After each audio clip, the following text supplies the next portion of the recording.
Welcome back to the Quiet on Set podcast. I'm Ian Gruff, and as always, I'm joined by Lachlan Teely. On episode 216, Jude Law and Nicholas Hoult star in our main topic this week, The Order, a film that I don't think is getting enough buzz, but maybe we can kind of explain why later on as we talk about it. But Ewan, what else is happening this week other than you hulking out? Yeah, we'll address my green attire that doesn't match in a second, but I ended up watching Y2K, Kraven the Hunter, Mufasa, and Sonic Free, bunch of blockbusters, and I can tell you my spoiler thoughts on the second season of Squid Game now that it's out. Then Lachlan ended up watching Flow, We Live in Time, Juror Nr. 2, The Last Stop in Yuma County, and it might be a slow week for news, but we still have a whole bunch of stuff to talk about. But speaking of news, Amazon wants to marvelized as in MCU marvelized James Bond. What do we mean by that? Well, we'll stick around because we'll discuss that with the news. Chris Nolan also has his latest announcement. Jared Leto wants to kill another film franchise, and so much more news later on in the episode. So let's cue up the intro and get into it. We are professionals. This is a professional podcast. Yes. Breaking Bad and Better Call Saul. Hello there. Which actually, Did you this get is gonna me a be hat a as bit, well? Yes. So I've got Dooncam. It's just a camera with my Dune steelbook. All right, welcome back, Lachlan. We're taking Hello. the time on a Merry Christmas. Hollywood break. I was about to say Hollywood break. We're not making a breakthrough in Hollywood just yet. No, but on a holiday break. Merry Christmas. You already went back to work yesterday for Boxing Day. It's not like we get a ton of time off, but hey, at least you were pretty good at sales is what you told me, right? Off the show. Good day. Good work day. And I'm back to work tomorrow. I got some work to do today. So we're already back in the swing of things before the new year starts. And that's one of the reasons, in Christmas spirit, I was like, okay, I don't feel like dressing up a whole set to have Christmas. I don't feel the Christmas spirit that much. I'm happy saying happy holidays and not Merry Christmas, to be honest. But I do have a green attire that I'll take off after this banter section because I do have a normal shirt under here. But I just thought, hey, this is the most Christmas fit that I could conjure up. I don't know how about you, because I see you are not dressed up as Santa Claus or anything like that. I don't really have like Christmas outfits, but this is how well everyone knows me. These are 4 different gift cards for Let's go. Movie Complex, because everyone knows I go to the movies more than like anyone else, or at least more than the average human would consume, normal consumer. So yeah, that's a good month's worth of gift cards there for me to use. It's a great month's worth. I mean, probably about that. To me, the funniest gift I got, which was not a Christmas gift, but it was like a parting thing at a job, because I worked in a school, and then like the parents were trying to give me a gift, and then I was working at the cinema, and they came to the cinema to get me a gift card for the cinema that I work at, that I can go see films for free in. Because I worked there.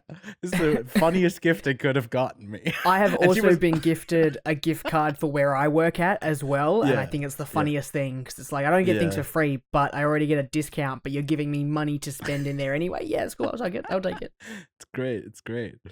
So yeah, that's I guess, I don't know how much we'll get into what we've been up to, but it's just a couple of Christmas days, couple of good ones. You end up having a good time, drinking way too much, and then sleeping in way Eating longer a than lot. you usually would. I was cooking for like 4 hours on Christmas Eve, because I was Nice. The one in charge to make the menu, so I made like a sick I was doing desserts. chili. Oh, that's also a good one too. Honestly, I was by the lucky time we on got to desserts. desserts, no one was like, actually, we'll skip out on desserts. We ended up doing that this year. Very good. But yeah. Yeah, I did desserts. Well, I was mostly a sous chef. I wasn't really chefing. I was mix this, grab that, stir this, pour this into that, heat that up. That was my job. In the kitchen, I am the sous chef. In the kitchen. But yeah, we made what did we make? We made rum balls, but we didn't use rum. We used orange corduroy, whatever it's called. With like chocolate in it and coconut, so that was nice. We also made some meringues. That was delicious. Really enjoy those. They're easy to make. Also, one other thing we made were like these like pastry custard filled like sugar coated like pastries. And I think the thing I realized making desserts is how unhealthy desserts are, or just how unhealthy. Yeah, just like the amount of sugar. Oh my!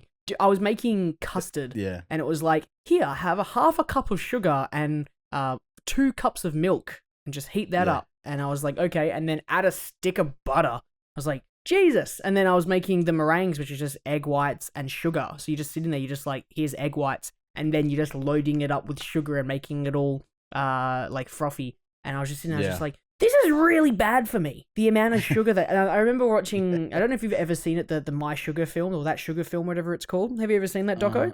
No, I've heard of it, but I haven't seen it. Yeah, I've seen it, and it was like the guy like shows you how much sugar is in particular things, and I'm sitting there, I was like, this must be what it's like experiencing that, but in real life, if you haven't seen that movie, is just how much sugar is in certain desserts, for example. But yeah, the Christmas was great. I had a very nice relaxing day off. It was great. I don't know. Maybe I'll talk about that a bit more because it's a back and forth tying question with you that I want to ask you, because I did play not games, but I did play some games, but I played one game in particular. I don't know. Maybe you already stalked me on Steam and you've seen it already. I haven't. I've been watching movies this week. I've had. I mean, I've been looking at the Steam sale. Don't get me wrong. I'm a naughty boy. I haven't bought anything yet, but there's a couple. I've got a 90% off things. I got a cart myself. I've got a cart.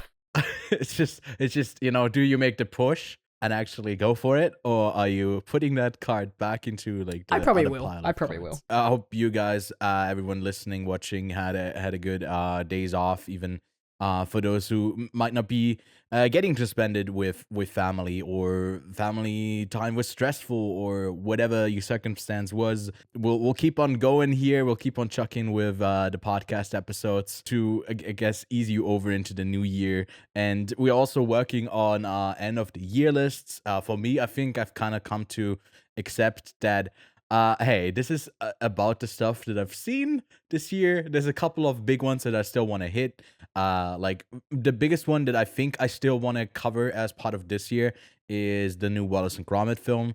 But like that, even that like kind of releases next year. And I would love to get a chance to see Paddington in Peru, but it seems to be like fairly other than the UK, like outside of it. And I think we'll just like need to make a cutoff because we have more than enough movies to, I think, recommend and talk about. So there's no shortage of that, right? Can I tell you a little tidbit? Yeah. About my list, because I have been going about it. You've already heard what I've been doing with my list, because I now only have to watch one movie to make it 100 movies. That's what I really wanted to do, to at least get 100 movies on this list. 100 movies. My number one movie got moved down. Really? Dune got moved down, and Anora moves up. Okay. Dune didn't just get moved down. Really? It got Dune got overtaken a bunch. Moved down. Oh, okay. Well, do you think the others might like come from recency bias? Dune is now my 4th highest movie of the year. I think that's right about where I have it as well. But I haven't properly like updated my list since like I think Venice. So it's so outdated. I need to work. I moved a couple of things up that I know is going to be high up, but again, that's going to be a lot of work that we need to do. And I think if you're waiting for like our best of the year, because a lot of other outlets and channels, they already do that in the last week right before Christmas, but I think we are doing it in the second week of January, just so we have enough time to, like, for you, for example, next week or like this week.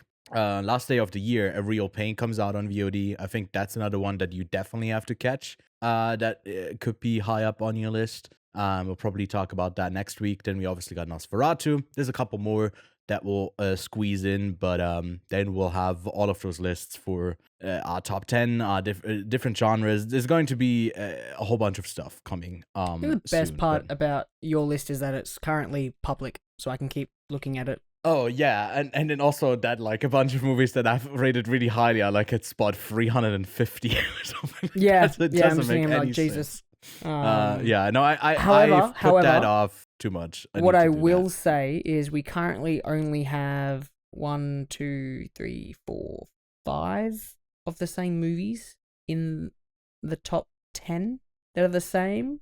But Lachlan, do you want to get to our main review of today, or is there any bantering left to banter? I think I need to get. Well, I feel too festive. You didn't tell me what game you played either. You just kind of skipped past that. You just kind of we'll do that in what we've been watching, because I've been playing enough that I could have watched the whole series. Okay, Lachlan. So let's talk about The Order. A string of violent robberies in the Pacific Northwest leads a veteran FBI agent into a domestic terrorist plot to overthrow the federal government. Comes from the Australian director Justin Kurzel and is based on the chilling true story, it says in the byline. It comes in at a runtime of 116 minutes. Has been received, I think, overall pretty well. On Letterboxd, it's a 3.5. On IMDb, is 7.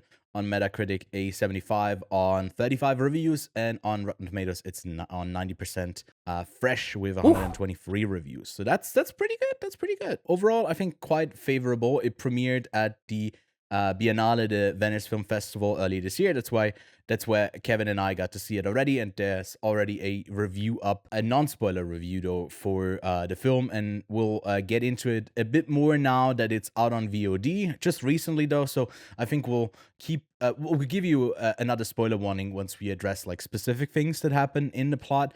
But I can very much recommend this film. Lachlan, you teased that you might have an idea as to why this movie didn't do as well. I mean, we don't know its budget, but it only made $2 million at like the box office.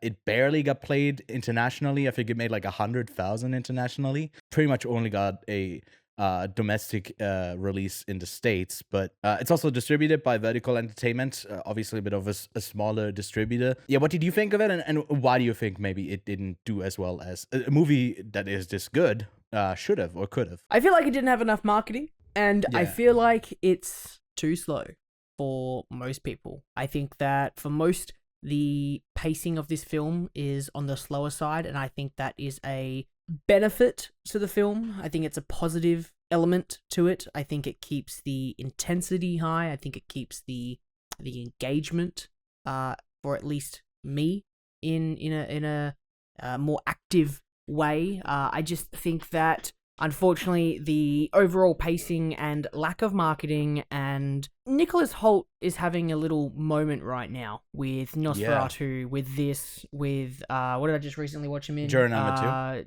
Juror Nr. 2, that's right. He's having a little hot moment, and I feel like Nosferatu is the big one that he's got advertised for, and you've got him and Lex Luthor next year with Superman. But I feel like this movie just had one trailer come out, and then that's it. I'm spoiling my double feature moment here, but I feel like it's a Wind River moment where it's a really well written and really well made film, but it's not going to be popular until it's on a streaming service of some kind.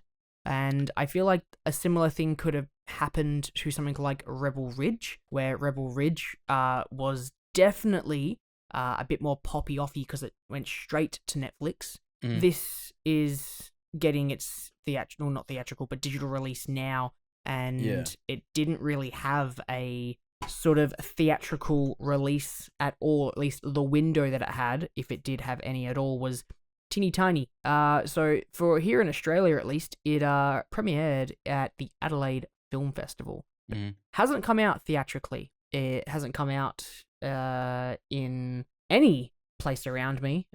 So digital is the only way that I can currently watch this. I mean, it also didn't come out here. It really had no international release at all. So this, unfortunately, just feels like it's a straight to DVD release for something that is quite literally a gem. And it's not like Justin Kurzel can't make a movie. Like, he has got a couple of very popular films, some controversial films as well, but it's not like he is someone who can't make a good movie. So I don't know why he doesn't have a team that can fucking market in his movies to get a little bit more money coming back to them, because something like Nitram was pretty controversial here because it was in regards to a particular character that we do not like here in Australia, who commit a little horrendous crime. it was controversial for that reason. And I think you had a similar movie like that, where it was kind of controversial because of, it took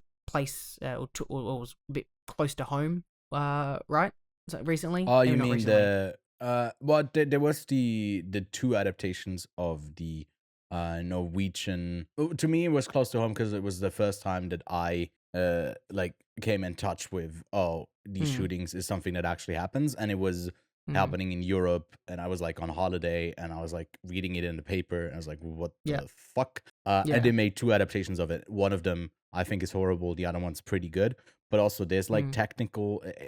Anyways, I'm like I could get into that, but like I said just before we started recording, I can't really make sense of like films that depict this sort of stuff just yet. I think it's a bit easier when it comes to a story like The Order, when you dramatize and you clearly have like you look at these characters that are like white nationalists, like white supremacists, Nazis, and those are just like your antagonists, but you also get a bit of an insight at how they function, and you don't just make them as like pathetic losers that have nothing to live for. There's this sort of there's this sort of community that ends up making like letting that flourish. But then also in more recent times, you kind of see that like those right extremists, you kind of let them do their thing a bit more than when you got a Black Lives Matter movement and you're like, nope, we got to stomp back down on that because they're like looting and rebelling and whatever. But then this can kind of happen on the side. But like you see someone who's invested, nose bleeding the entire way through just like to stop them. And it's crazy that Jude Law is not enough of a draw for people. I think he is, he's been, the man has been balding for a long time, right? Like he's got the thing at the frontier, but I think he's like the most, I think he's probably the most balding man on the planet Earth.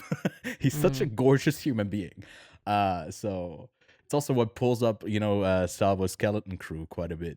I think I would like to say I agree with you. I think that humanizing your villains by having them have families, have them a community, and also from an honest standpoint, a lot of these people are lost. A lot of these people are in a period where they do lose their jobs. They do have things that impact them, whether it be again loss of job, loss of loved ones, housing, etc., etc. Not that I believe white supremacy is the way to go when something like that happens at all, but you kind of, if you are able to distance yourself from I hate that and that's negative and I don't want to see the image from that, you can kind of see how these characters fell into these positions, and you kind of feel not emotional for them, but when you're also presented protagonists that are not perfect, that are actually morally grey, and whilst they're not white supremacists, they're not nice people either, and there is a sense of something else happening. You have Jude Law have a heart-to-heart and reveals a particular thing that he did with another character, and you go, oh wow, he's not a perfect agent. And having these humanized or humanistic villains and these flawed protagonists is a fantastic balancing act that I think we don't see enough of. I think that we really get the basics of bad, good, and sometimes flawed, right? Where with this film, we did get a layered character. As much as I think that some of these characters are a little bit one-dimensional, I am very sorry to say, but I did not enjoy my time with Tye Sheridan. I didn't really enjoy his performance as much. Now, I'm not saying it was bad, but I just felt that it was just a little bit, he was it's a bit more stereotypish, yeah. Yes, stereotypish. I think he was a little bit more plot devicey. He was the one pushing forward things where I really wanted more of Jude Law's Terry Husk to do some investigational work and less so just getting information planted to him. So when it actually comes to something like the narrative, I really enjoyed how it kind of gave you some breadcrumbs, but I felt that nothing was earned. There was only one moment that you see Jude Law kind of go off and discovers something,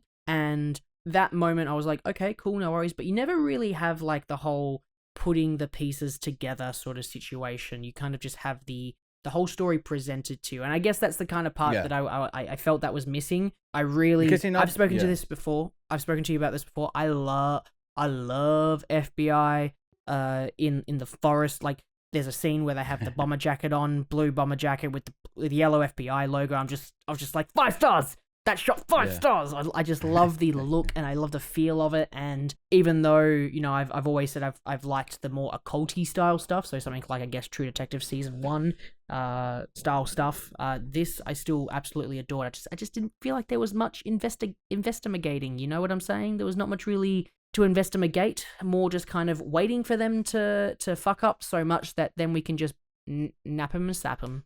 Exactly, and that kind of felt realistic, you know, because that's kind of the thing. Police never prevents a crime; they only react to it. And if there's no crime to react to, then it's all murmurings and whatever. So like there needs to be like something actually happening, and you expect maybe that's one of the critiques that I saw Kevin bring up more, that he wanted more of that, like the action, the actual like robberies, that we get to see more of them, because they kind of happen in the background. Then we see a couple of them, I think like 2 or 3 maybe, and one of them that leads to, if you look on the Letterboxd page, of him shooting the shotgun, that's where that's from. And I like those scenes, I think, are like really thrilling, because they also don't really, I don't think they hype it up like that. Hey, here's an inbound, like really intense firefight that's about to break out, like people shooting at each other from left and right, and you're just like kind of in it. And I think that's a great approach to do that, because to me this is a crime thriller. This is not an action movie that much, and like I appreciate it for that, because it's a slow burn and it has action. It has shootouts, but I don't think the shootouts have much at stake after the first one. And the only reason I say that is I don't think I've seen worse shooting than Star Wars, but I feel like no one can land fucking shots in this movie unless you are Point Blank or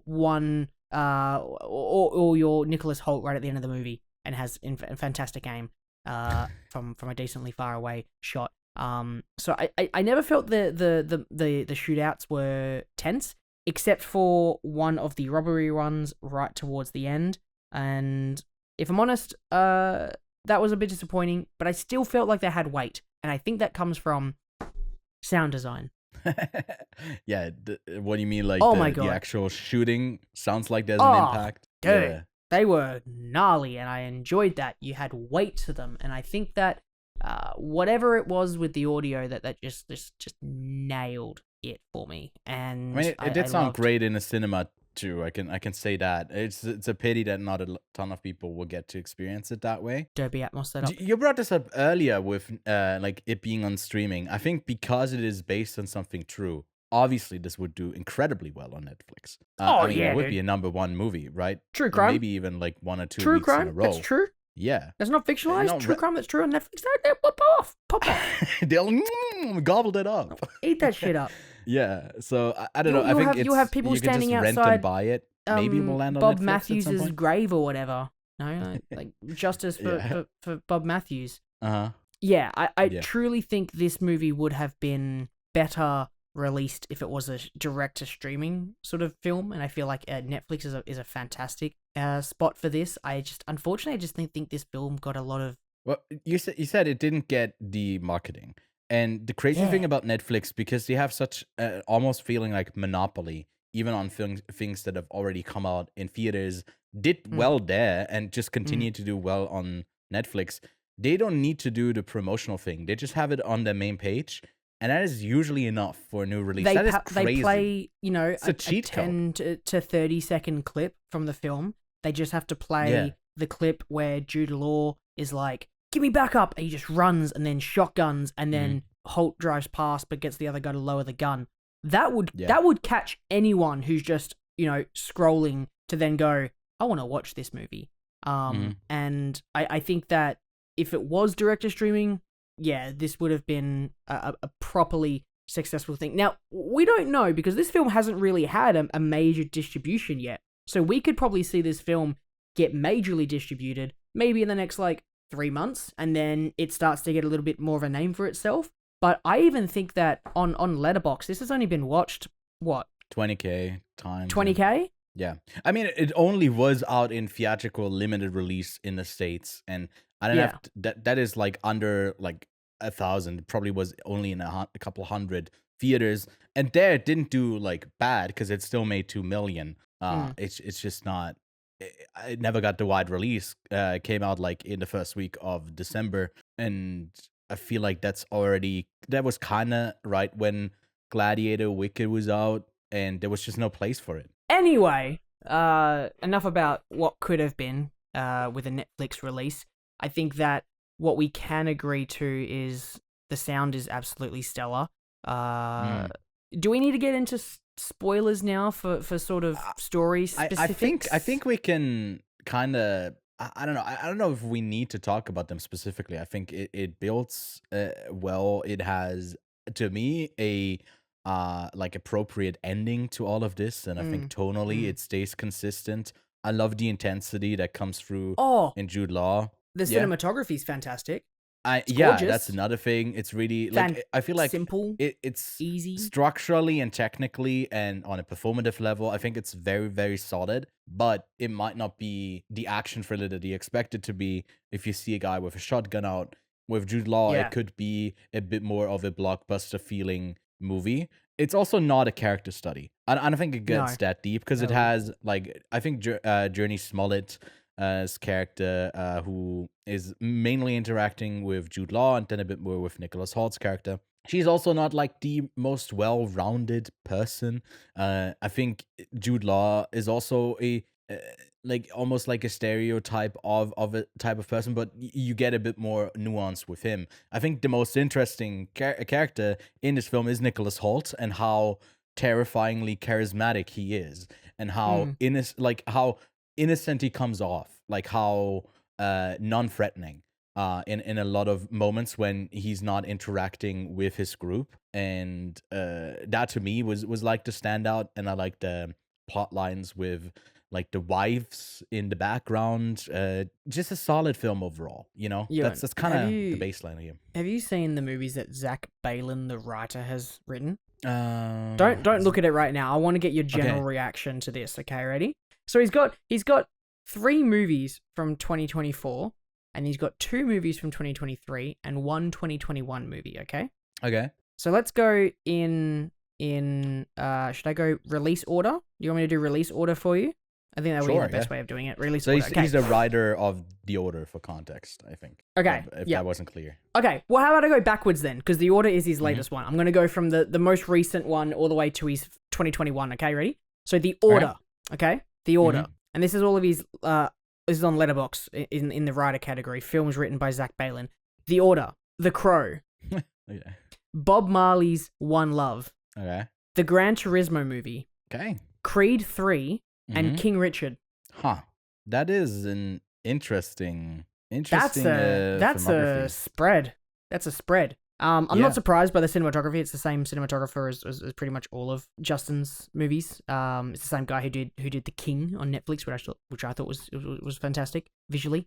So man, everyone is super talented. And he's worked with him on Macbeth and Assassin's Creed as well, which are both gorgeous films. I don't think I've watched seen a Justin Kurzel film that I'm just like, Snowtown 2. Gross, you know? Yeah.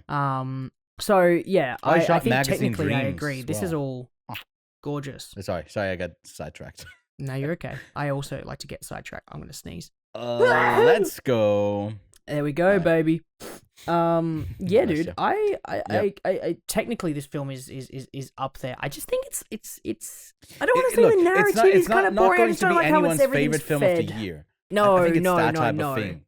I put it in my top 10 though. Yeah. Yeah, I think it can solidly get up there, and I think if I had not 440 movies on my list, then it might be a bit higher as well. I straight away put it in my top 10 of the year, and that's when I mucked around with what was in my top 10, because currently, whilst I may have gone on about Wicked, I think I realized that I may have liked Wicked way too much, but you know what? It made me feel empowered, and it definitely should make you feel empowered as a green man too. I'm not a green man anymore. Now I've put it in there. I think it. Oh man, I might be one of the very few people who has the Order in his top 10 list. I think some people actually quite like. If you look at, I don't know how your mutuals are, but I think a lot of people ended up liking this quite a bit. And I mean, I would count myself among them. I think to me, if I had to go between two thrillers, then it did also premiered at Venice for some reason, September 5 or September 5th or whatever, because people are getting really emotional about like if they should say 5 or 5th.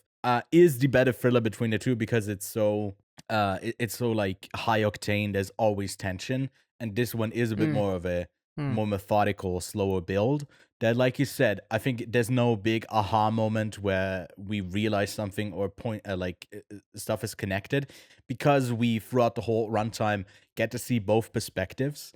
And then there's nothing left for us to discover. It is basically left for our protagonist, Jude Law, to catch up to what we already know. And that usually is not that interesting, especially for thrillers. But because you want to get like the perspectives of both sides, you kind of have to do that. Otherwise, you're reducing the other ones down to something lesser.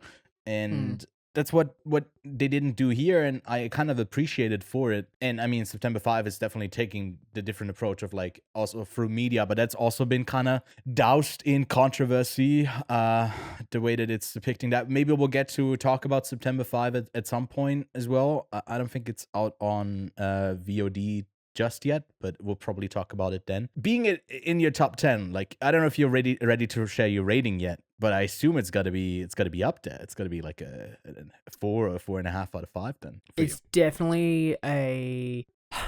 You know, it's funny because I was thinking about like my ratings for the year, and I feel like I'm a bit all over the place with where I've been landing on films. Because right now my favorite movie of the year is a 4.5 film, and I've got another film right next to it that I gave 5 stars to. Yeah. And I mean, hey, I always come back to this. Ratings are fucking silly. It really... Yeah, ratings are silly. I'm just going off of right now, my list is currently films that have, like, I really couldn't take my mind off of for a while. And I realized I got over Doom Part 2 pretty quickly, even though I saw that movie a couple of times. I definitely got over that movie quite quickly in comparison. So that's why I think it got moved down quite a bit. But I still think that I enjoyed it so much, even though I didn't think of it as much as... Because right now, Dune and The Substance are right next to each other. And The Substance, I definitely thought about quite a bit, but I don't think... Even though it made a massive impact, I don't think it had that same impact that Dune had next to it. So that's why I've got it there. But honestly, I could sit back and look at this all day, and I think I'm going to really struggle this year because... Holy shit, man, this was a great year. It's a great year for movies. Yeah, it's been a good one. I mean, that's why, like, I feel like I will just give, like, a top 50 or something like that for me. It's like, hey, these are all movies that I feel like definitely everyone should seek out if they can. I still don't know where the fucking put Hundreds of Beavers. That, to me, I think it's just outside my top 10 or just at the top 10. But I think, to me, because it would deserve, like, a top 3 spot. I think it's that good. It's that much fun. But it's crowded. I just don't know what to do with it this year. Dude. I'm super. Oh man, this is just a nightmare for me. But hey, let's move away from the order. I think we can both say that we very much recommend it. I gave it an 8 out of 10, 4 out of 5. For you, I gave it 4. Somewhere there as well, right? A 4 out of 5. If you were to pair it up with anything else, you already brought it up. You kind of spoiled your double feature pick already. But my double pick is Wind River. Tyler Sheridan. Also, Tye Sheridan is in this, and it kind of made me think about it when I realized Tye Sheridan was in it. Because Taylor Sheridan made Wind River. I think it's fantastically written. FBI agents, the whole shit shabam is in it. Yeah, man. I also have Wind River at a 4 out of 5. Even though I feel like if I rewatch that right now, I might give it a higher score. And I've just noticed you have this on your watch list, but I haven't seen it.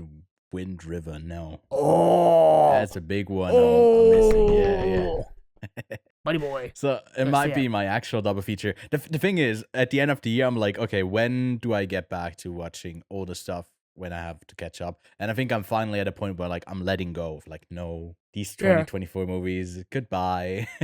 Goodbye. But I'm also going with a Tyler Sheridan written film with Sicario, directed by Denis Villeneuve. Villeneuve. And yeah, I mean, that's kind of because I struggle to find like an FBI type of tie-in, and I would have loved to steal Kevin's because he brought this up when we initially reviewed it. Mississippi Burning reminded him a lot of that. It's from 1988. Alan Parker, set in 1964, stars Gene Hackman and Willem Dafoe, Frances McDormand as well. So that's one I kind of also, I'm putting it on my watch list right now because apparently that has a bunch more action in it, and it's like Defoe and Hackman as two FBI agents. It sounds fun. I've never really heard of it before, but it's got to be a good double feature pick. Kevin is usually pretty good with that stuff. But yeah, let us know what you thought of The Order. Hopefully you check it out. I think it's definitely worth your time, even if it might not be as high that you put it into your top 10 like Lachlan, but it might sneak its way up there. So definitely worth checking out. But all right, so let's get to what we've been watching this week.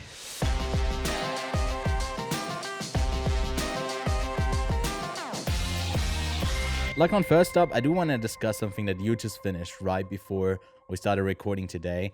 It's an animated darling from the small nation of, I think, Latvia. Let me double check that. It was made entirely in Blender by Gins Zabalodis. Sorry for butchering your name, but yeah, Latvian film with no spoken language, which is follow a little kitty cat that is solitary and displaced by a great flood and finds refuge on a boat with various species and must navigate the challenges of adapting to a transformed world. It's cute. Right, it's cute. It's also not a film that I feel like I would sit a very young child down for, because it is quite intense. It is quite scary at times. It also works for a kid. It's also like something universal because there's no spoken language. It's just a cat. But I gotta hear from you because I quite like this one. I didn't shock up because for a lot of people, this is like their favorite animated film of the year. Is it anywhere close to that for you, or yeah? What did you think of Flow? So, my favorite animated movie of the year is Memoir of a Snail. Same. But Flow gets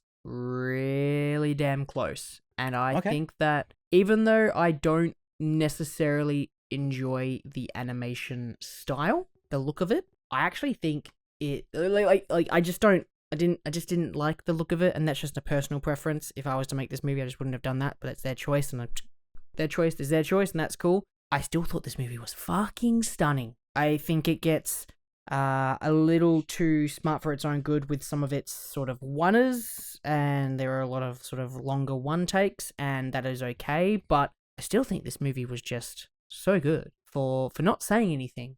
I would take a child to go and see this easily, because this is one of those movies that a child could watch and an adult could watch and both enjoy. And I think that is the best kind of movies, because a kid's not going to understand why the hell the ocean is rising, why there's a big flood.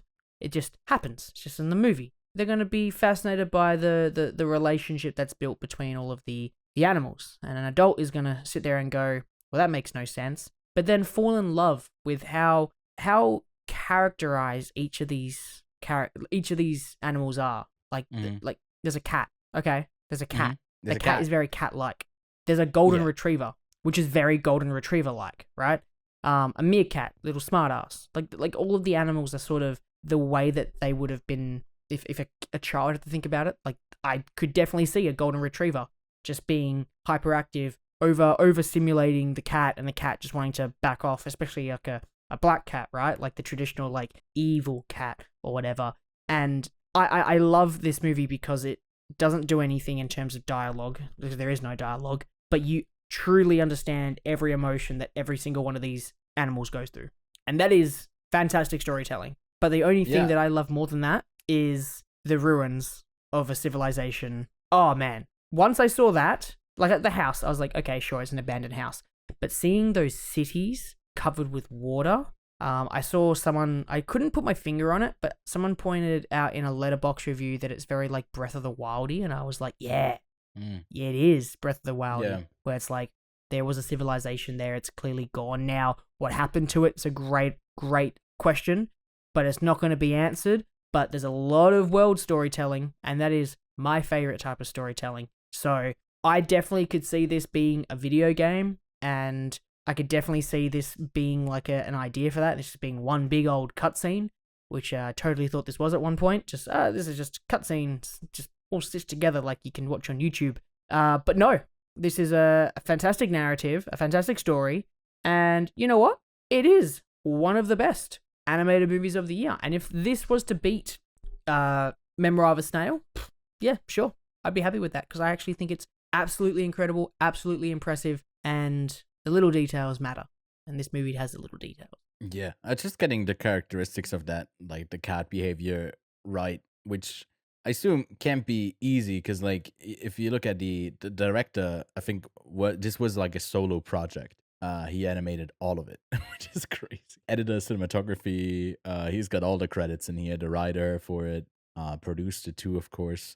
And like speaking of Memoir of a Snail, I think when I got to talk to Adam Elliott, he did bring up Gintz as like a friend of his, and shouted out this film. So it's got the stop motion claymation approval as well.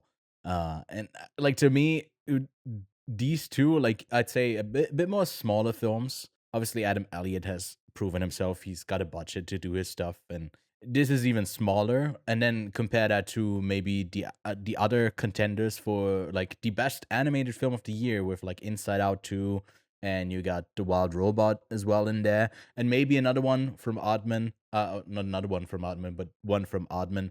Wallace and Gromit: Vengeance Most Foul. And you got some really solid animated films overall that came out this year.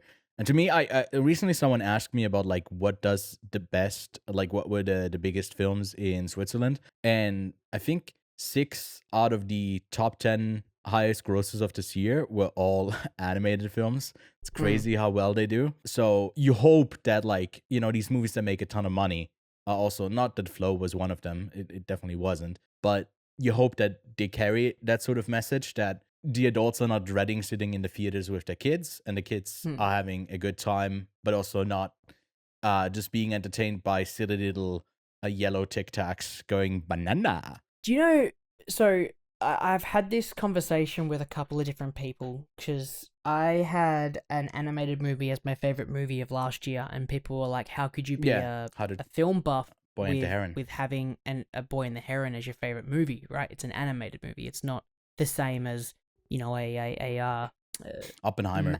Oppenheimer and Epic, right? Yeah, I was trying to think of what was the other big movie from last year, right? But I put animation in a higher regard, mainly because you have complete, and I say this, complete creative control over the feeling, the look, every element that is on the screen with animation. You are creating that canvas from scratch. And when you have a fantastic creator like Miyazaki, painstakingly making a movie over 10 years, every little bit of detail within every single frame of a scene, that is why animation is held into a higher regard for me, because you have more creative control. Yes, with a live action movie, you can have like Wes Anderson, you know, painstakingly plans every single frame of his film, from every single corner to every single color to every single costume. Yes, you have that, but you don't have that with every single film. There are unique filmmakers out there that really painstakingly have that. But animation, you have complete creative control over, and that is a fantastic opportunity for you to really stretch those creative muscles. And being a one singular person who made this as a solo project, and may have got help from other people as well, but that shows that focusing tunnel vision on a creative project and you have complete control can end up giving you an absolutely fantastic outcome like this. Doesn't always end up like that. Sometimes not having anyone giving you feedback on stuff can sometimes lead to a project where someone definitely should have said no. Megalopolis. You ruined my joke. Sorry, you were building up to it. I was getting to Megalopolis. But it's a fantastic example of when everything kind of goes right. So yeah, animation should be held into a higher regard because you have the ability to control every single element in the frame. And sound as well. Like, you can't just record they did that for Fantastic Mr. Fox. Like I've seen all the clips of George Clooney running around saying his lines with some boom operator trying to like follow him outdoors to get that sort of more realistic effect. But yeah, I think that's why animation is fairly successful, because it can be quite pleasing. I think there's been some fantastically beautiful animated movies this year. Like Wild Robot is fantastic. I think I was about to say Moana 2, but I didn't enjoy how that looked. I think for what it's worth, Lord of the Rings was cinematic. Flow is a fantastic one. Transformers was good. Memoir of a Snail, obviously. I haven't seen Wallace and Gromit, but the claymation stuff, again, you have complete creative control. I don't think I've ever seen a claymation project where I'm just like, it doesn't look good, because you have to figure out what's happening in the scene. You have to figure out what's happening. You only get one shot to take this photo, and then if you have to make that photo again, it's a lot of painstaking effort. So yeah, I like animation, and I think it does deserve praise when it goes so right. And how did Flow go in terms of box office dollars? Did it make its money back? Well, I know it had a quite extensive run at festivals. Yeah. But I don't know if it did super well. Box Office Mojo. Because it's regarded, I think, by many people. 5.59 million. What was its budget? Do we have a budget for Flow? I mean, it's probably got to be pretty low because it's a dude who made it in Blender. So it's probably just his time, essentially. Does Blender take a cut? I don't know. I don't know if they blend the gross together. Budget is 3.5 million euros estimated. Okay. So I feel like that's a win. How many is that in freedom dollars? I mean, it says it made like 5.6 million at the box office so far, and I think it just recently came out here, although it did release at the end of November in the States. I think it never broke into the top 10 though, and I think its most successful week was like the opening, where it made like it didn't do super well, I think, because it made most of its money. Shame. It made about as much money as The Order did though. So it like in the States, and then it made a whole bunch more money internationally. Yeah. I think it also won at the European Film Awards for Best Animation, and I think it might have even won for Best European Film. Not sure, but currently the top contenders on Gold Derby for the this is gotta be like number 3 probably. Yeah, it is. Wild Robot, Inside Out 2, Flow, Memoir of a Snail, Wallace and Gromit. So yeah. But it's honestly tight. Like again, I haven't seen Wallace and Gromit, but like it's likely to get into the international 5. It could take one of those slots. If Inside Out wins, I'll fucking cry. Honestly, I think it's a clean sweep. Wild Robot on that one.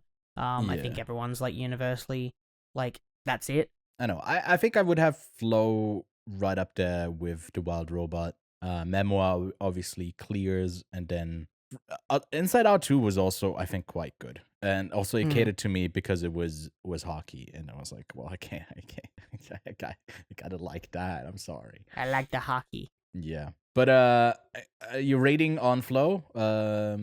I'll give it 4 stars. Definitely a recommendation, and for me, it's a 3.5. I haven't had a chance to rewatch it, and I also got to see it on a pretty like low bit rate screener initially, like half a year ago, and I definitely want to experience it again now that it's is it out on? So you got to see it, I guess not in theaters, but it's out on VOD then. Yeah, it came out. When did it come out in Australia? Oh, it's got its theatrical run next year. Right. Yeah, it's often the case with some of these international movies, because like they sell the rights for distribution, so it's random when they come out. But yeah, all right. Lachlan, I watched a couple of big movies that could have clearly been our main focus of the week, but I looked at them, was like, no. Lachlan doesn't need to include them on his like top 100 of 2024 because they clearly be in the bottom half. So I ended up watching a couple. There's actually 3 that I want to watch on your list, excluding the TV show. But we'll go. Well, I'll let you tell me about them, and then I'll see if I add them or remove them. Okay. Well, let's go through it here then. Do you want to see Kraven the Hunter? Well, I've heard how shit it is, so I am intrigued, and I have to complete my Madam Web and Venom steelbook Well, 4K for the Venom one. But like my collection of 4K shit Sony movies. I think It's funny how bad the it is. trifecta. I guess you do need it, but it's because like at one point I was like, okay, give me some action. It's pretty brutal. Is it as bad as The Last Dance? I think it is worse because Venom has a couple of, like that movie has a couple of like action scenes that are fairly well done.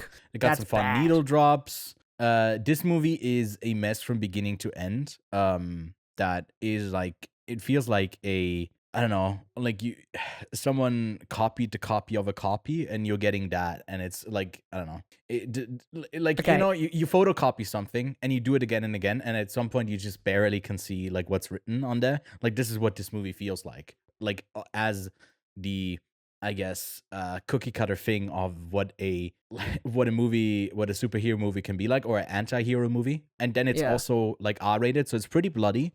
I think those moments aren't all bad. It's just odd. It's a very odd film.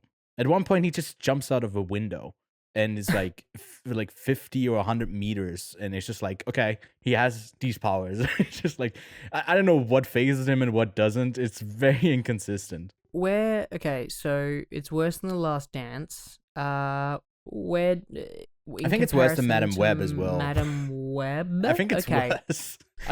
Okay, and Morbius? Morbius, I think, to me, was instantly, when I came out of the theater, a half star. But since then, I guess I have to reevaluate. Maybe Morbius was the chosen one all along. I don't know. Jared Maybe Leto, I just have to binge all three of them back to back again. God, I wouldn't just do to that be to sure. you, man. I wouldn't do that to you. Okay, no worries. Yeah. Good to No, know. I mean, Aaron Taylor Johnson, like, gives it his all. Like, the physique is there. He's clearly showing up for it. It's just really silly and dumb. And, I didn't know that Christopher Abbott was in this. And I don't know how familiar you are with him. But he does some fun stuff, like Poor Things, First Man Possessor, Comes at Night, Black Bear, Sanctuary. Like, he has some fun roles. And here he's basically like a villain that can count to 3. And while he's counting, he can, like, move around you. And I'm like, dude, that's a sick superpower. And then other than like counting, moving behind someone and shooting them in the head, he never really does anything cool with it. So it's a bit disappointing. Russell Crowe is also like a pretty lackluster villain in it. A really forced Ariana DeBose thing where they, I think, want to make her Calypso is her character. And the way that they are like interweaved into each other's stories is so random and so, like, it's so stupid, but it's kind of fun. Like, it definitely is a fun drinking game. I think this movie that's what it was made for, to sit on the couch with a couple of mates and you play a drinking game. Other than that, I would stay clear of it. But yeah. Okay, what else? Sonic 3, I assume is another one that you do want to check out. Yeah. Because you haven't seen the second one. I think the second one is the best. I didn't love the first one. I think the second and the third are about the same. The changes here from, I guess, spoilers for the second one, we get Tails teased at the end of the first one. So Tails is in the second. And now in the third one, we get Shadow that was teased at the end of the second. And at the end of this one, we get another one teased for the next one that I don't want to spoil yet, but it's another you can, there's not that many characters left that we would be excited about. There's actually 2 that we get to see in, like, there's 2 post-credit scenes as well. And I think these movies are definitely fun. What I appreciate about them is that they basically stop the movie to give Jim Carrey a moment to just like do some really dumb, silly comedy of what you have loved of him in the 90s. And he plays like his grandfather and normal self of Dr. Eggman. And those parts are pretty funny. They're pretty silly. I wouldn't say it's 100% like my type of humor. I mean, I saw this in the theater and there were like other kids around. I was like, I fucking hate kids, but they had a good time with it. They were laughing a bunch. So I think it kind of nails what the audience wants from it. That's why it's crazy that like in 2020, 2021, they came out with the first one. And since then, I've already done 3. 4 is already announced for, I think, 2026 or 2027. I can't go higher than a like 2 out of 5 for me on this one, just because I still feel like it's very cheesy. It's very dull in its writing and pretty stupid overall. But I'm a bit of a party pooper when it comes to that. Keanu Reeves, enters the story as Shadow in here. So if you're a Sonic fan, and I can't count myself as that, I've never played like a full game of Sonic, any Sonic game, then you'll probably have more to enjoy in it. I think you'll have a decent time with it. For you, I would estimate it's like a 3 out of 5 for you. I wouldn't expect you to go higher, but you might have a bit more of a better time with me because you, I think, appreciate Jim Carrey a bit more than I do. Okay. So if you feel like you were closer to Lachlan than to me, then hey, maybe Sonic 3 is worth going out to the theaters for. And then lastly, something that I was dreading that I believe you probably can't also have on your list to go see is Mufasa the Lion King. Yeah, no, that's one that you absolutely are rightfully skipping. I mean, it's Barry Jenkins. I don't know how familiar you are with his other films other than you've seen Moonlight, right? No. No, okay. So you're not familiar with him with If Beale Street Could Talk and Moonlight, and then I mean, I know who he is. Yeah, but you haven't seen. I don't really know. If you know his type of filmmaking style, it's a lot of like actual like characters staring down the lens, camera right in front of them, and they do that a bit like his cinematography style in this Mufasa film. It still doesn't solve the issues of pretty lackluster. I gotta say, Aaron Pierre is way better than Childish Gambino, Donald Glover, and the whole story is essentially like Beyonce's kid, who plays the kid of Donald Glover and Beyonce. They have to go away, so she wants like a bedtime story or a story, and then Rafiki and Timon and Pumbaa are basically telling, or mainly Rafiki tells like the story of their granddad, of Mufasa, and it's also a origin story for Scar, who has a different name in it, but I feel like it's pretty obvious that it's Scar. The one most upsetting thing about this film is like, if you had to make a judgment call on what Scar's sexual orientation is in the original Lion King movie, what would you go with? Is he straight? Is he like bi? Is he? And this is Scar, yeah, the Scar, black hair, yeah. Scar of the eye, yeah. Yeah. Pansexual. Pansexual. Okay. Well, yeah. I guess that tracks as well. Well, a central lead here, the big rift that they have between the two each other. This is a spoiler for Mufasa, is that they have beef over a girl, and that's like he gets a scar like that, and then that's the origin story. So a lot of this movie feels like they retroactively want to end in the point where both of them are like at King's Rock or whatever it's called, trying to get back to that. Then also is a Mads Mikkelsen villain in here that is like a white tiger that just not a white tiger, sorry, a white lion that just like wants to rule. It's just a very contrived, silly, dumb movie that I'm glad Barry Jenkins is not attached to anymore. Hopefully he got enough money for it. That's what we've been saying for years since this got announced like a couple of years back. This was a waste. I hate the original, the original remake.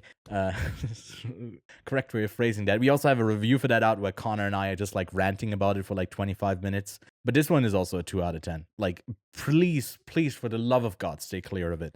To not reward Disney once again that like this shit is making like $1.6 billion, and it's tracking to do way less. Which is, I think, overall good, because like these movies are not worthwhile. What else do you want to see on my list? Let me know so I can the only other one I'm interested in really is that River one. Yeah, so River, I just watched the from shout out to Intercut Podcast. They did like top 10 2.5 hour long video and talked about like what they appreciate most. And I think Art, let me explain, he brought up this movie that is from Junta Yamaguchi, who made this movie in 2020, Beyond the Infinite 2 Minutes, which basically is a concept of like time keeps repeating in 2-minute loops. And that one is like set inside of like a kitchen, a house. So they like go around. There's so many plot lines to follow. That one was a wild ride. I didn't love it. I think it was just like a really fun concept. I gave that like a 6 out of 10. And this one is basically just redoing that idea, but at like a Fujiya Inn. That is like set in a quiet region of Kyoto, and it's set by the river, and then essentially the whole like collective of this inn, guests and employees, are stuck in this time loop, trying to make sense of it. And it's pretty delightful. It has like an interesting look to it. It's all like washed out. There's no contrast. It's a quite calming thing for something so stressful. And yeah, I think it's something worth checking out. I don't think it's gonna make like big jumps on anyone's like this is the best movie of the year or like top 10, but it might be something that I didn't even hear of. I didn't know that he made another one, Junta Yamaguchi, and I caught it recently, and I can give a recommendation. And yeah, Y2K. This came out of South by Southwest and got pretty middling reviews. I ended up giving it a 1.5 out of 5 as well. It just kind of at the start of this movie feels like a worse copy of the super bad dynamic with Jaden Martell and Julian Dennison. And then we also got Rachel Segler in here, who's like the popular kid that's also befriended with them because they are like they work on the girls volleyball team as like the equipment managers. Is a weird kid Leroy cameo in here. Fred Durst is in it for a large chunk of the film, playing like essentially a 24-year-old, a 24-year younger version of himself. It's like the Y2K thing, right? Tech stuff is taking over the world and is creating death machines to go after these humans. But on that premise, they don't really do anything like super funny with it. It's from Kyle Mooney, who maybe a lot of people know from Saturday Night Live or from what's it called, like Grizzly Bear, which I also haven't seen. Although I don't know if he directed that one as well or if he just wrote it. But no, Brixby Bear, sorry, not Grizzly Bear. And I just thought it was very unfunny. He's also in the movie for quite a bit. And for that premise, I was like, the whole time I was thinking, Y2K, make that like an action film or whatever. Just a missed, a wasted premise. And I'm still a bit perplexed. I know A24 wants to do bigger movies, so they attach themselves to this. This feels like it's diluting the brand. This is not what we expect A24 to do, like that quality of film. This is really stereotypical, dumb, and yeah. And then Squid Game Season 2, I wasn't able to talk about it more than like a feature last week, but it's essentially half a season. They do just kind of stop halfway through the games, and a lot of it, the changes that they make from Season 1 to 2 is like that each round they vote if they want to stay or not. And a lot of that takes up a large chunk of the episode runtime, where they like go back and forth and show everyone voting, and each time you're like, oh, are they gonna go out or not? And every turn, no, they're not gonna go out, otherwise they wouldn't have a show. It's not like they're gonna end it, and then we're just like, oh, back to normal life. But I like the introduction of it, because it's like 1 or 2 episodes where we're not inside the facility, where they're like trying to find out who the responsible people are behind all of it to try to uncover it. But then it's a pretty rightish reason why he's back in the game and why he just kind of has to adjust to it. But to bring the different flair to it that he survived it before. So he kind of knows what's coming, but then some games change as well. Like that thrill is still there. It is still like incredibly brutal. Like to an extent that is so fucking cruel. It is crazy. But hey, to some, that is the fun of it. I feel like this has changed since it's also been so adapted into culture as a whole, like with like the Beast games airing at the same time right now, with like Mr. Beast doing something where it's essentially the real life version of this, but no one's dying, but it's just really, it's odd. And I think it's a pretty decent show. What it had to say, I think it kind of undercut because it had to be continued, but we'll see if it actually sticks to landing. I don't know when season 3 is coming out, but again, this is a pretty incomplete saga from this. I think it is a decent show. It's not a bad show. I think it would be like in my top 10, top 15 shows of the year, and I've seen about like 60 TV shows. So it's a good one. It like has obviously a lot of production budget behind it, and I was solidly entertained. But hey, enough of my yapping. I do want to know from you, Lachlan. You already told me, but you haven't told the audience yet. You caught up with We Live in Time, one of my most anticipated films of the year. Andrew Garfield, Florence Pugh. Your girlfriend Tanika was really looking forward to it. Now, got to know from you. Did it deliver? Did it underwhelm a bit? What did you think of it? I don't know why it was edited so fucking weirdly. It does a weird thing where so time goes like this. Ooh. right? Time go from here to here. Yeah. Linear. This movie does this. Thank you that that GIF now exists in the world. For fuck's sakes. And the problem I have with that is when you jump from a moment that is happening elsewhere in time, and you have only just been introduced to these characters, and a pretty significant fucking thing happens, you don't have that impact. And that kind of sucks to not have the impact that those same characters are kind of going through. But the film doesn't really want to make it about the impact of diagnostics. It want to make it more about their life. It wants to tell a story about their life and all the things that happen in their life. But I don't care about telling you in the chronological order. They just want to tell you a story about their life. And that's fine, because the story itself is cute. I think that Andrew Garfield, Florence Pugh both do a phenomenal job. I think in that order is preferred. I think Andrew Garfield is definitely the standout out of the two. I think Florence Pugh does a phenomenal job, but I think Andrew Garfield just pulls those punches a little bit more. Well, he works so well as like the hurt character by circumstances outside of his control. He's so good at like having that face. Yeah. So, and that's sweet about him. Just quickly, Ewan, throw to you. Do you hate the child acting? She's not in it enough for me to mind. Very good. That's fine then. That's all I wanted to know. But yeah, I thought it was fine. Thought it was cute. I think it's a fine movie. I just don't think it was, out of this world like some people were saying. So yeah. I was hoping it would be a contender. It clearly is not. I think it very much is butchered in the editing and some really odd writing. Standouts are the two performances for sure. It's fine. 3 stars. That's what it gets from me. Now, this one's a little bit more exciting for me. And that is I thought you the were last stop in Yuma County. No, I finally caught up with it because, again, I'm trying to watch a bunch of stuff just for the end of year list so I can get as much shit on there as I possibly can. And I had a great time. This was just a lot of dumb fun, quick, easy, in and out. I know some people wouldn't enjoy it. I enjoyed it. I think the end kind of sucks. I think the ending's a little bit boring and a little bit just whatever. But I was having the most fun at the start and the midpoint through the film. It's just that where the film ends up leading to, I'm just like, okay, whatever, no worries. And it's pretty crazy.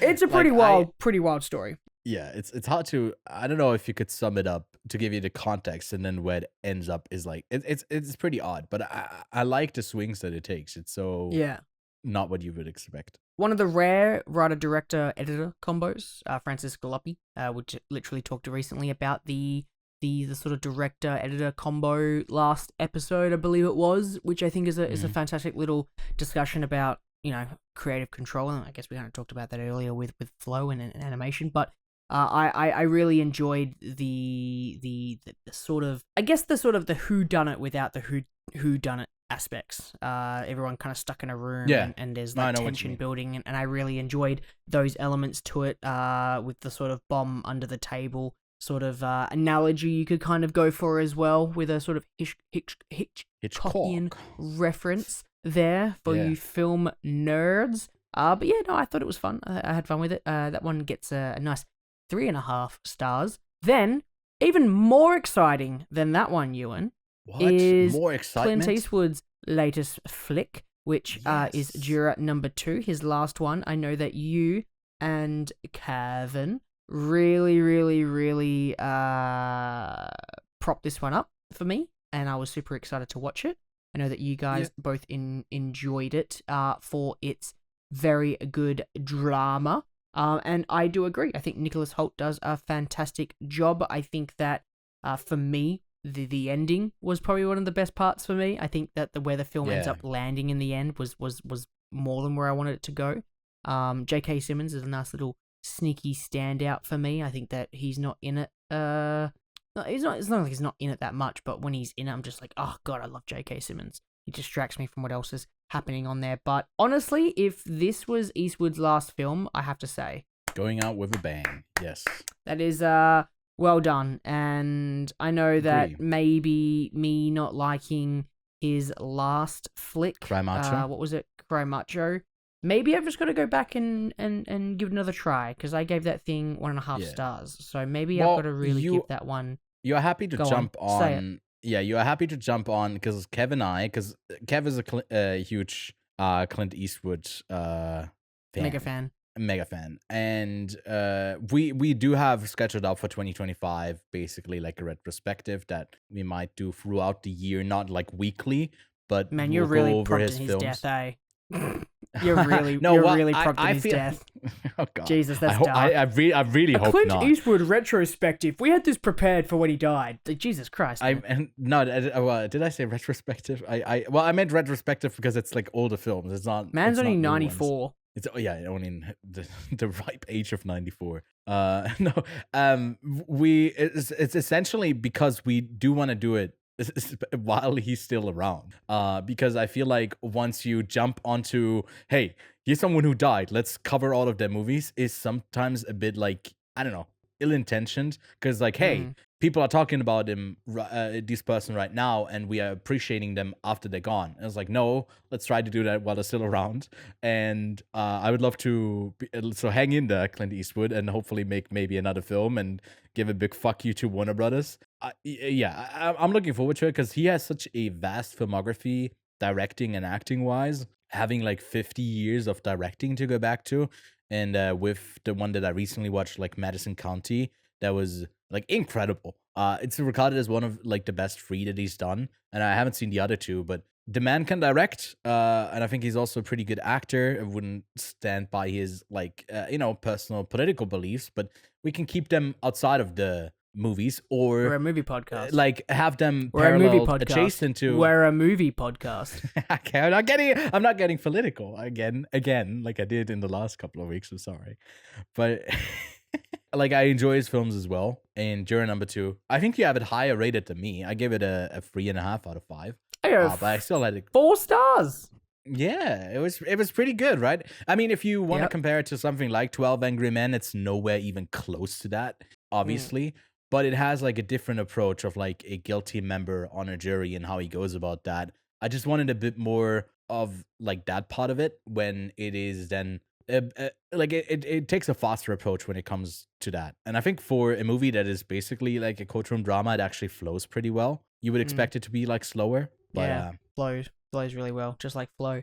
And then finally, even more exciting than that is Our Little Secret, Lindsay Lohan's Christmas movie on Netflix. I am proud to be only person on the team that watched Our Little Secret. So, directed by Stephen Herrick, the director of 101 Dalmatians and Bill and Ted's Excellent Adventures, and now Our Little Secret. Those are the 3 films that I've seen by this man, apparently. Absolutely incredibly honored that I am the only person on the team that has watched this movie. Yeah. Gets 2 stars, and that's all I'm going to fucking say. Moving on. I do want to quickly know, like last week with Sabrina Carpenter, that was totally your idea and you pressed the button to watch it on Netflix. Was this the same sort of situation? Or you put it on? Or did you watch this by yourself? My lips are sealed. Okay. I truly hope for you that you didn't watch this by yourself. Because, like, you wouldn't like that.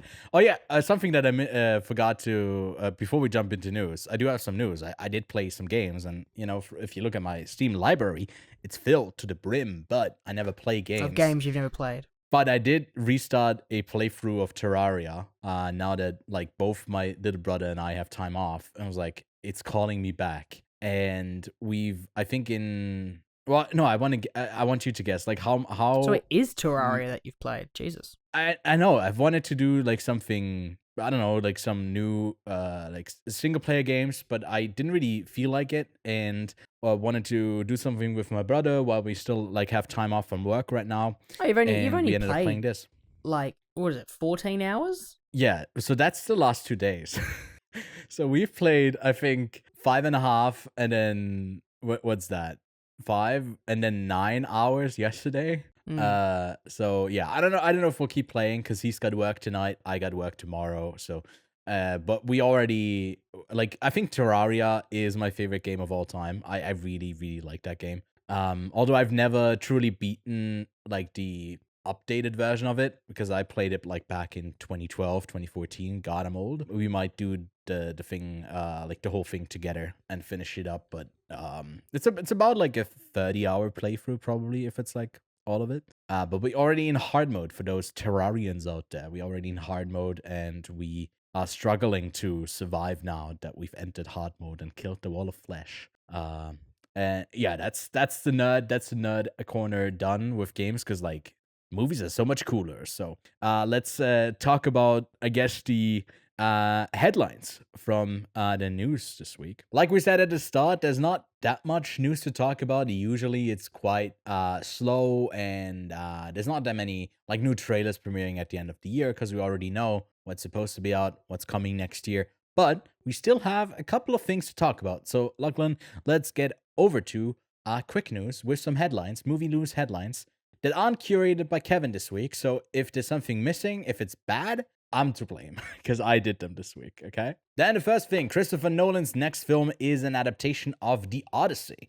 It's described as a mythic action epic that follows the tale of Odysseus and his 10-year journey home after the Trojan War. Blake Lively files a legal action against It Ends With Us co-star and director Justin Baldoni for sexual harassment. Happy Gilmore 2 releases its first teaser trailer.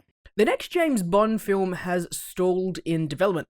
Amazon wants to create a Marvel-style ideas with TV shows and movie spin-offs. Franchise producer Barbara Broccoli has called them fucking idiots. Good on her for that. And then Barack Obama has named his favorite movies of 2024. Chainsaw Man, the movie, Ree's Arc releases the trailer. It's crazy that they go from one season to directly into a anime movie. Then we got a couple new projects that got announced or updated. First up, we got Hurry Up Tomorrow that releases on May 16th.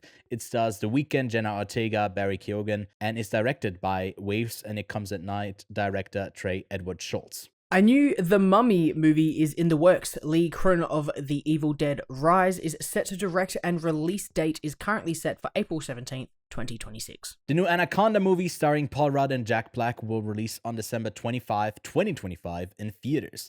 The film follows a group of friends facing a midlife crisis who decide to go to the rainforest and remake their favorite movie from their youth, Anaconda. There are multiple Arcane spin-offs in active development at the moment. Some of the ones that we are developing right now are completely new characters from our IP, and others are from the continuation of Arcane, says Arcane co-creator Russ Milheim. We got a final bit of casting news. Jared Leto will play Skeletor in Amazon's live-action Masters of the Universe movie. So that's the movie news. This is really not a ton. Usually this takes about 10 minutes. We were done in like 2. Yeah, I think the biggest item here is that we have an update of what Chris Nolan's actual movie will center around.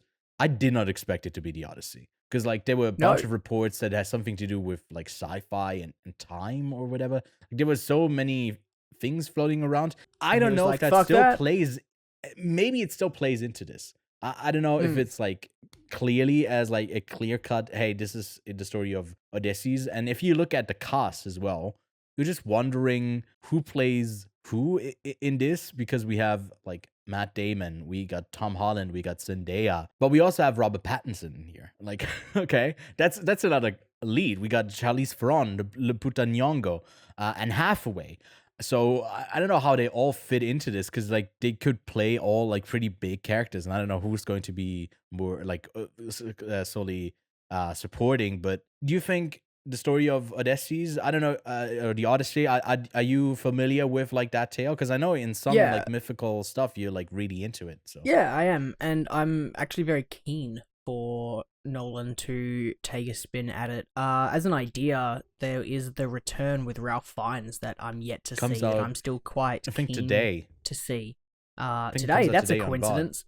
And that I'm interested to see how he goes, because I've heard some pretty decent things about it. And it's going to be a lot smaller on scale compared to what probably Chris Nolan is going to do. But yeah, is this like the sort of like Greek mythology film we've been waiting for? Like, people have asked too much about like, are we thinking about the Roman Empire? It's like, nope, hold up, our Greeks here.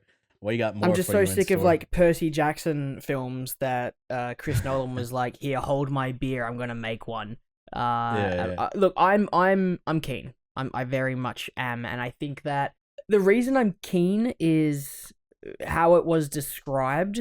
The mythic action epic. And his 10-year journey home after the Trojan War. I think a 10-year journey definitely needs to be a 3-hour movie, so I think we've already got that on locked. Longest movie of the year. Click, click, bang. 3.5 hours, 4 hours. Here we go. I'm gonna say it right now. This is Nolan's Lawrence of Arabia. This is it. This is his moment. This is his big epic, and I think I'm keen for that. I think that yes, he's made big epics, but this is a major adaptation of a very famous story, and not something he's kind of coming up with himself. So I'm excited. I'm keen. I don't know who's attached to it though. He said it's shooting across the world. So the shooting, obviously, he likes to shoot on location. But not that he would go, like, he's obviously not afraid of using like CGI if it's needed in his films. And apparently it's also using brand new IMAX technology. Yeah, I saw the camera they had it with the Dark Knight. Cool. So nerding out about, I don't know what that is, what the possibilities are with IMAX, because obviously the big cameras, like it's, I assume it's not just like from what I was smaller. reading, it looked like it was a smaller, quieter IMAX It's just smaller, okay. camera, new IMAX camera. Yeah. That he's currently looking at, because there was a screen grab that I saw from one of the project slides. It's 30% quieter than existing IMAX film cameras, and those are stable loud. and even they're loud. A new multi-layer carbon fiber body and structure, which will make it way lighter. The new technology and functionality improvements throughout the camera, and a brighter optical viewfinder designed by Panavision, like that. So just improvements on like how to shoot. But I feel like who did Oppenheimer? Did Hoult Tye do his Oppenheimer? Because like I think yes. Also Nope was shot on IMAX, right? And I think there was also Hoult Tye, if I'm not mistaken. Yeah, Hoult Tye from Hoult Tye, he did Nope. And that guy can just, like, I guess, I don't know if he's holding the camera, because cinematographers, which is a bit odd, sometimes by the union not allowed to touch the camera. But, I think with IMAX, maybe they make it, this is a bit different. But you need to carry that thing if it's like, obviously it's usually locked off, but IMAX, exciting. I want someone. Give me Roger Deakins. For the love of God, give me Roger Deakins. I want someone that I can trust. I think Hoult Tye is also really good. Oh no, he's absolutely fantastic. But I want someone, because I don't think Roger has worked with Chris. Yeah, that could very much be. I mean, Deakins has worked with a ton of filmmakers. I think a lot of them are. Like he's worked with the Coens, with Villeneuve. But I don't think he's worked with Mendes. Nolan. And I think that would be a fantastic team up, because I think they're both really, like, I know Deakins isn't so fascinated with like the camera tech. Like, he's pretty much happy to use whatever camera is available. He's not like a film or a digital bias kind of guy. He just wants the best equipment for the job. So I feel like maybe being restricted to just like the only IMAX camera is this one might be like a little bit of a thing for him, where I feel like he might want, because I think, didn't he push Ari to give him a camera early for 1917 for all of the I have a memory of him like talking about how he had a pre-production camera that he wanted because it would have been more beneficial for him. But that's how like, I don't know if you ever listened to the podcast that he has, but podcast, they talk about like that they do want to have prep time with the cameras that they're going to use on projects. So I don't know if you would be comfortable with it, and I don't know if there's someone attached to shoot it. I would just like, if Hoult Tye is available, I feel like Nolan would just go with him again. Yeah. Because he did Oppenheimer, and there's no reason for him to kind of move away. Because he did Tenet too. He did Interstellar. He did Dunkirk. So I feel like he just found his guy. Okay. Yeah. But we'll see. I think all of those options are definitely probably is already attached. Does he have anything planned in the next 12 months?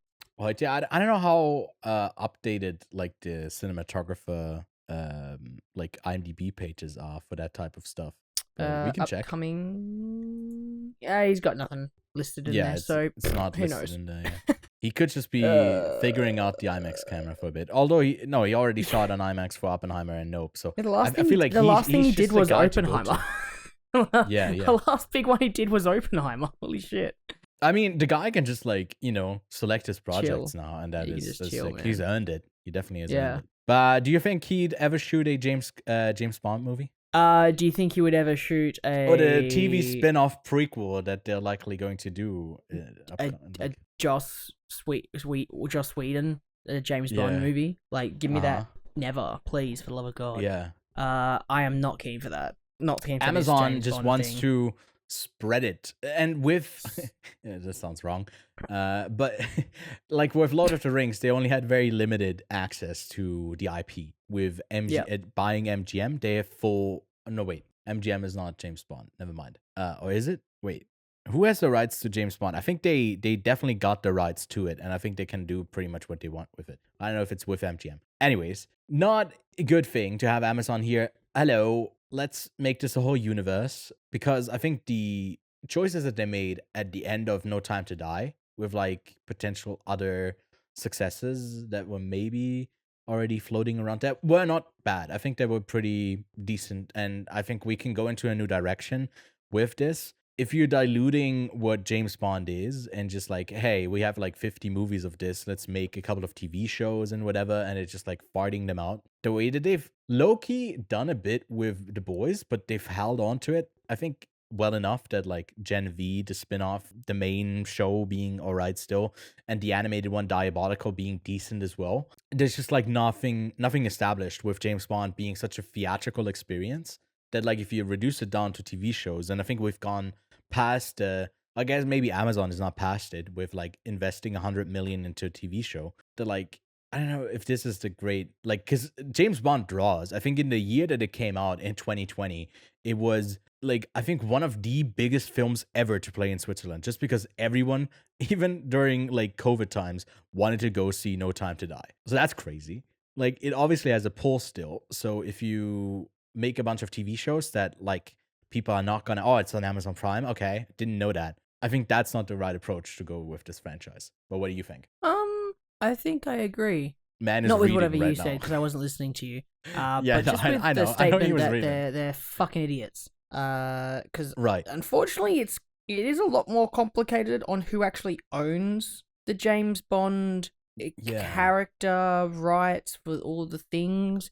I know there was something complicated with it, yeah. Like, Barbara and her brother seem to own like it with their Eon Productions as hold of the. So there's a lot to this, but they made a Star Wars TV show into an espionage Star Wars TV show.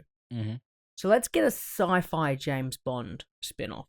I think that's the perfect formula that we've currently got. If they're going to make a spin-off. /7. Now, yeah, something. Do I really want this to happen? No. Do I want more James Bond things? I don't think so. I think I'm happy with just like the movie world. But could I go for I don't know, like a special edition, like Pierce Brosnan, I don't know, like 6-episode James Bond reunion episode where he plays this, James Bond-esque character. Like, don't get me wrong. There's some ideas that I'm happy to throw out there. Just for like the sake of shits and giggles. Do I think they should marvelize what's happening? Make it the Marvel style ideas? And what the fuck's a Marvel style idea? Like, look at the MCU. It's literally falling and collapsing in upon itself. I think that's why, like, it's obviously a quote by Broccoli. I will never get over that name. That is really funny. Absolutely not. But Marvel style ideas, to me, it's just like they brought up TV shows and movie spin-offs and make it like a franchise. So, can I more? And she described it as Marvel style. And I understand the with Marvel, right? Ewan, name me a character in the Marvel universe. Black Panther. Cool. Name another one. Ant-Man. Name another one. You want me to get to Iron Man? Just keep going. Okay, Captain America. Yep. Black Keep Widow. Do you want to up me as a fucking nerd? Just Hulk? go. No, go. Yep. Okay. Winter Soldier. Falcon. Who else? Spider-Man, I guess. There's a lot of characters, and you want to get to the point that James Bond is only one. So yeah, name a James Bond character. James Bond. Q. Yeah. M? Q M. Yeah. Is that it? Can we name more?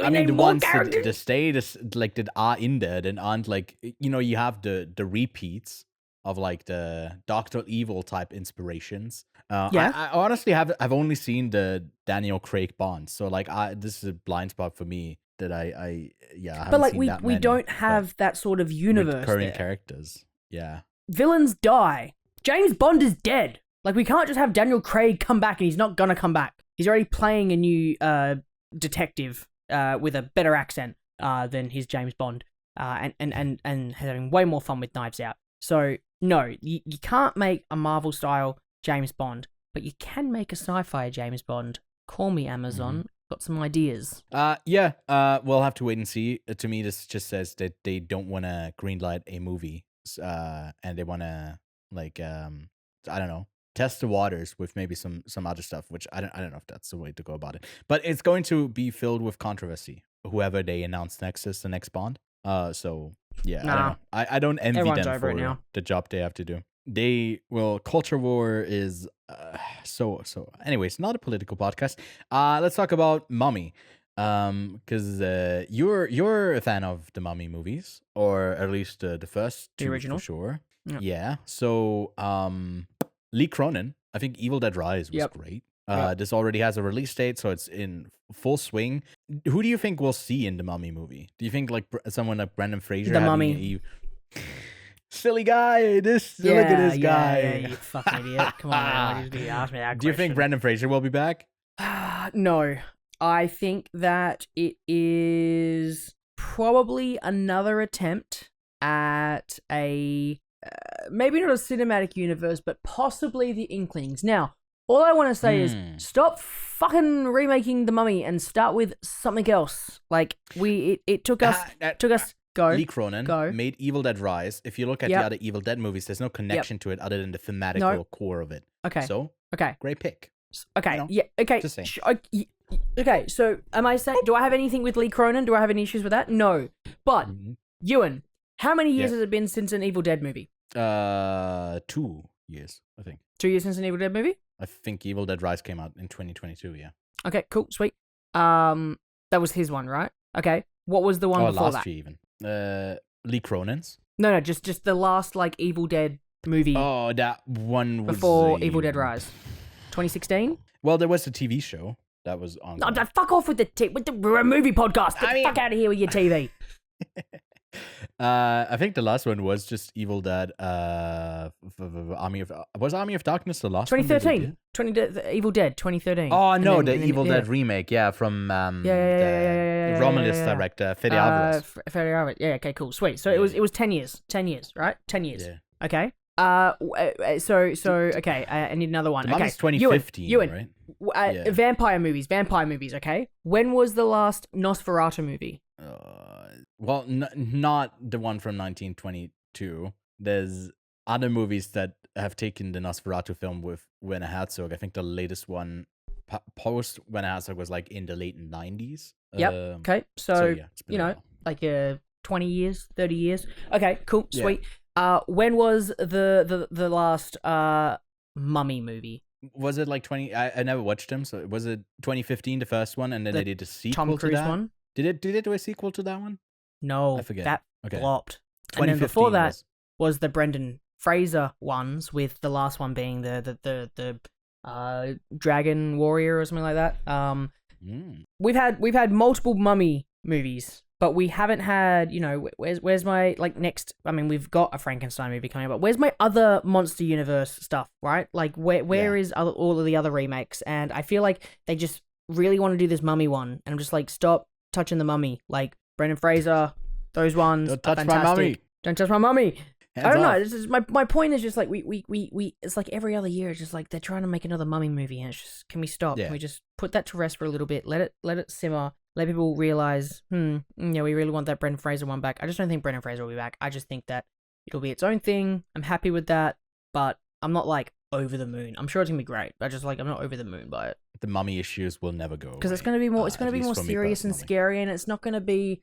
It's not gonna be what we want. Bloody. We want fun. We want stupid fun, which is what Brendan Fraser's mummies are. But whatever. I don't particularly care about them. Like I really like.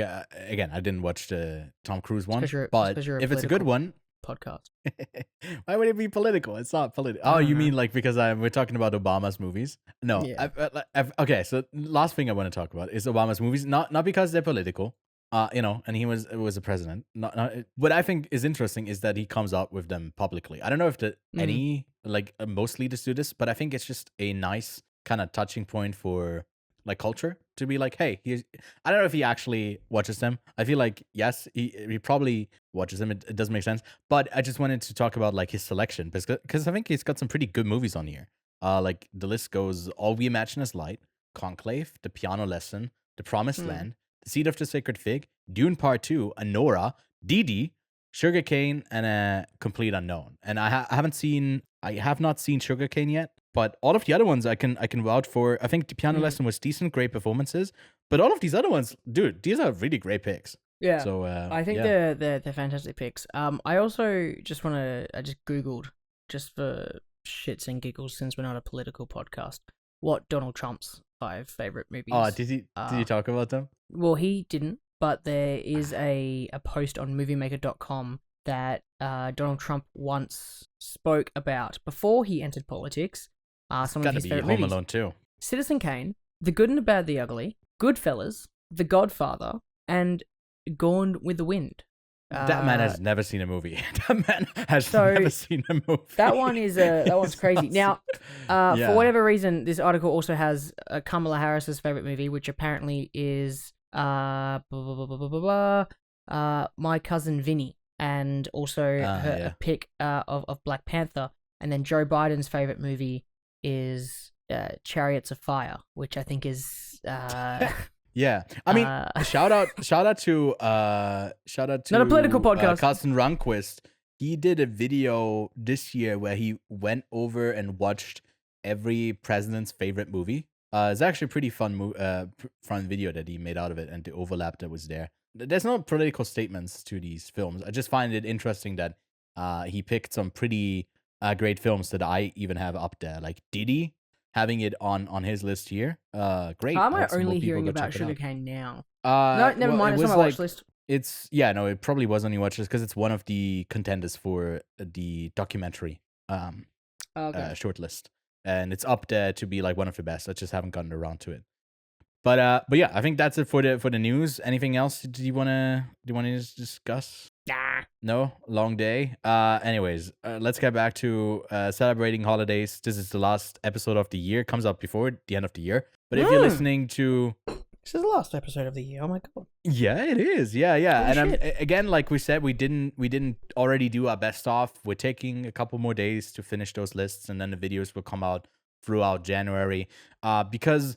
truly, you couldn't really talk about 2024 if we were to like say, oh, these are actually the best movies. We'd have so much stuff because like yet again a record high of the amount of films that just came out. We try our best to cover the most relevant ones, but let us know what your favorite films of the year were, what you're looking forward to in 2025, and we'll also be working on a most anticipated list, like a bit of an overview of what's releasing in 2025, because like we talked about last week, there's just so much that is coming out that we already know is coming out next year, and we can't wait. But this week, we do have a couple films that come out. Surprisingly, I don't know if you knew this, Lachlan, but the first week of January in the States, they just don't, there's no, like, notable, there's a couple of wide releases, but none of them I would shout out, because one of them are like, again, we're not a political podcast, they're very politically aligned with, like, something there. But there's a re-release of Seven.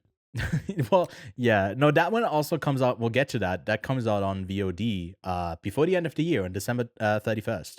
We also got A Real Pain out on VOD, but out in limited release, we got Seven, Warner Brothers is re-releasing David Fincher's classic here, and at this point it's a classic, and I would definitely seek it out in theaters if you haven't seen it already. Then out on VOD on Netflix on January 3rd, we are getting Wallace and Gromit: Vengeance Most Foul, and we'll be talking about it that week. And yeah, Aardman doesn't miss, like we always say, so very much looking forward to that. In Australia, over the next couple of weeks, the Spider-Man movies are like back into release. I don't know if you saw this, but like 1 week apart from each other, like they're re-releasing Spider-Man, then Spider-Man 2, Spider-Man 3, and I think they're going over the whole like Amazing Spider-Man 2 into the ones in the MCU. So that's coming to Australia. I don't know why. Maybe it's Spider Awareness season start of January. But you can also go see a cuddly little bear with Paddington in Peru, and you're getting that ahead of some of the international release in February, I think, for me. We'll see if I can get my hands on it a bit sooner so we can review it. But our main review of the week next week will be Robert Eggers' Nosferatu. Very much looking forward to chatting about that and you getting to experience it on the biggest and baddest screen possible, because I can already say that I think it's the best looking film of this year. It really is quite stunning. And then in Switzerland, you can catch Robbie Williams as a monkey in Better Man. We also got Nosferatu out, and then La Coquina, a smaller drama, hectic drama set in a kitchen, is out in Swiss theaters. But yeah, that brings us to the end of the show. Again, not that much to watch that's new in theaters, but there's a lot that you can catch up on.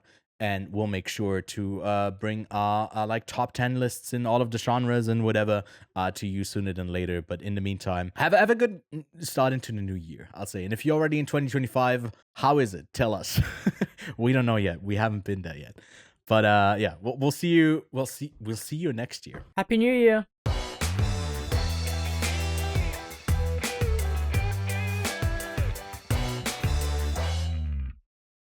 Oh my God, it's the new year. Doesn't really work with the green 2025. Goodbye.